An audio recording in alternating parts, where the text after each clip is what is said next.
John McCarthy ने ही 1955 में artificial intelligence को उसका नाम दिया था। यही वो पहले इंसान थे जिनका मानना था कि एक मशीन अगर किसी इंसान की तरह ही सोचे और उसकी तरह ही काम करे तो फ्यूचर वाकई कितना अलग होगा। एआई हमारी आंखों के सामने अभी उतना खुलकर नहीं आया, पर जैसे रोबोट, मैट्रिक्स मूवी में अलग अलग सीन दिखाए गए हैं, वो लगभग एआई को ही दिमाग में रख कर क्रिएट किए गए हैं, जिसमें यह दिखाया कि कैसे एक मशीन इंसान की तरह ही एक्शन लेती और काम करती है।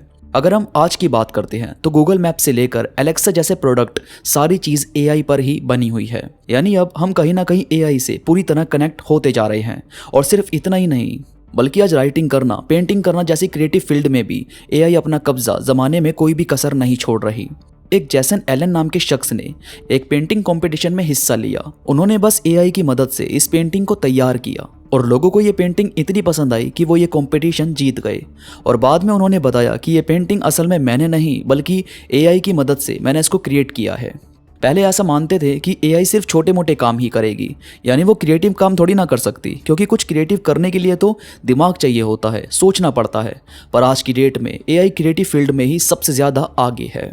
जैसे आप कुछ YouTube चैनल देखेंगे तो वो एआई से हेल्प लेकर, एआई की वॉइस सैंपल लेकर अपनी वीडियोस क्रिएट करते हैं। कुछ लोग एआई से ह्यूमन अवतार क्रिएट करके वीडियोस बनाते हैं। बहुत सारी ऐसी वेबसाइट है जहां आपको जो कंटेंट चाहिए तो वहां बस अपने कंटेंट के बारे में थोड़ी डिस्क्रिप्शन लिख दो और वो अपने आप आपको पूरी स्क्रिप्ट उस टॉपिक से रिलेटेड लिख कर दे देंगे। अब वहां से आप अपने हिसाब से एडिट करके उस स्क्रिप्ट को अपने वीडियोज़ में शामिल कर सकते हो। ऐसे ही फोटोशॉप से लेकर अलग अलग फील्ड में एआई आपकी हेल्प करता है। अब अगर हम इसके फ़ायदे की बात करें तो एआई बड़े बड़े काम को बहुत इजीली कर देता है।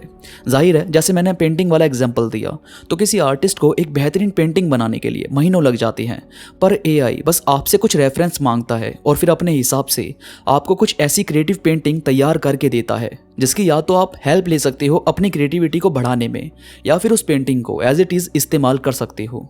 यानी टाइम बहुत बचता है और दूसरा, कंपनी को ज़्यादा खर्चा नहीं करना पड़ता। जैसे पहले script writers, social media post, graphic design, 3D models के लिए बहुत सारी टीम के साथ काम करना पड़ता था और अच्छी सैलरी देनी पड़ती थी। वहीं एआई एक बड़े लेवल पर इन सभी पर कुछ ही मिनटों में काम कर सकता है। इसीलिए 83% कंपनीज ये मानती है कि एआई उनके लिए बहुत हेल्पफुल है फ्यूचर में आगे बढ़ने के लिए। और एक फ़ायदा यह है कि एआई की वजह से एक्यूरेसी अच्छी खासी मिल जाती है। जहां कोई ह्यूमन माइंड परेशान हो जाता है, इरिटेट होकर काम में किसी भी तरह का एरर कर देता है, तो जाहिर है मशीन के तो इमोशन होते नहीं, तो उन्हें जिस काम पर सेट किया जाता है वो उसी के हिसाब से काम करके एक्यूरेसी ला कर देती है। लेकिन जहाँ इसके फ़ायदे हैं वहीं इसके बहुत ज़्यादा नुकसान भी हमें देखने को मिलते हैं। 2022 में इंडिया का अनएम्प्लॉयमेंट रेशो 8.3% था। नौकरी ना मिलने की वजह से आधे से ज़्यादा लोग डिप्रेशन का शिकार बनते जा रहे हैं। वहीं एआई उनके काम को बढ़ाने की बजाय और घटा देता है। जहां टीम की ज़रूरत थी वहीं अब बस एक दो बंदे ही किसी भी काम को कर सकते हैं। ऐसे में बेरोजगारी कहीं ना कहीं थोड़ी तो बढ़ी है। अब जाहिर है आपको मार्केट में टिकना है तो आपको अपनी नॉलेज को, अपने स्किल को और ज़्यादा बढ़ाना होगा। यानी आप भागती दुनिया में तभी टिक सकते हो जब आप थोड़े आगे का सोचो।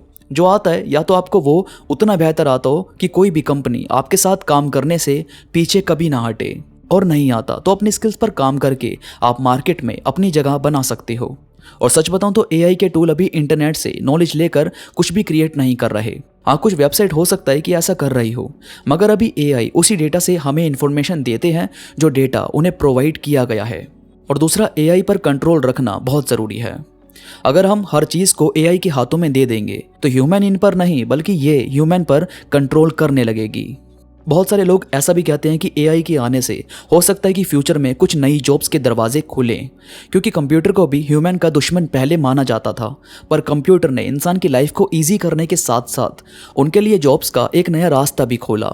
ठीक ऐसे ही एआई जैसे जैसे आगे बढ़ता है तो हो सकता है कि वो इंसानों को और काम करके अच्छी इनकम बनाने का मौका दे। और एक नुकसान ये भी है एआई का कि ये इंसान की सोचने की क्षमता को कम कर देता है।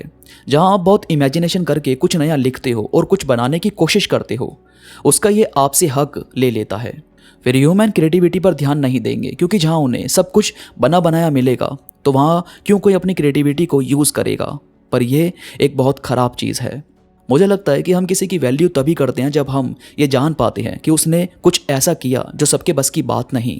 पर जब लोगों को ये दिखेगा कि वो चीज़ उसने नहीं की है तो लोगों के बीच इमोशनल बॉन्ड नहीं बनता। ऐसा ही कुछ उस पेंटिंग के विनर के साथ भी हुआ था।